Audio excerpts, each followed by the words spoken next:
বাংলাদেশের বর্তমান পরিস্থিতি নিয়ে উদ্বেগ প্রকাশ করেছেন দুইজন ব্রিটিশ এমপি।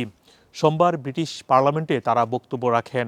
সরকার দলের এমপি লেবার পার্টির এমপি বেরি গার্ডিনিয়ার দাবি করেছেন বাংলাদেশে জুলাই আগস্টের পরবর্তী সময়ে প্রায় 2000 সহিংসতার ঘটনা ঘটেছে।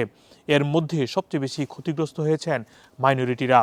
এছাড়াও কনজারভেটিভ দলের এমপি সাবেক স্বরাষ্ট্রমন্ত্রী প্রীতি পাটেলও একই ধরনের অভিযোগ তুললেন। এছাড়াও লেবার পার্টির এমপি যিনি বেরি গার্ডিনিয়ার তিনিও দাবি করলেন বাংলাদেশে 5 আগস্টের পর প্রায় 200 মানুষকে হত্যা করেছে জামায়াত ইসলামী। এসব অভিযোগ তিনি পার্লামেন্টে করেছেন। এছাড়াও প্রীতি পাটেল বলেছেন বাংলাদেশে যে সহিংস ঘটনা ঘটছে এবং সেখানে মাইনরিটি মানুষরা সবচেয়ে বেশি বিপজ্জনক অবস্থায় রয়েছে বাংলাদেশে। এই সমস্ত ঘটনা তুলে ধরে বক্তব্য রেখেছেন ব্রিটিশ দুই MP. Since the fall of the previous government in August of this year, Bangladesh has seen more than 2,000 incidents of violence, most of which have been targeted against the minority Hindu community. And my honourable friend will be aware that anti-Hindu violence has been a recurrent event in the country, and indeed the Jamaat-e-Islami party was earlier this year banned after riots in which 200 people were killed.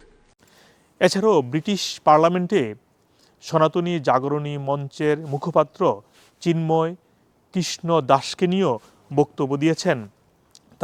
তারাও বলেছেন তাকে গ্রেফতার করা হয়েছে এবং এছাড়াও এই ইসকনের যেই কথাও সেখানে উঠে এসেছে। তারা বলছে ইসকন একটি বিশ্বব্যাপী সংগঠন যেটির শাখা যুক্তরাজ্যেও রয়েছে এবং বেরি গার্ডিনিয়ার যিনি এমপি তিনি বলেছেন তার এলাকাও এটির একটি শাখা রয়েছে।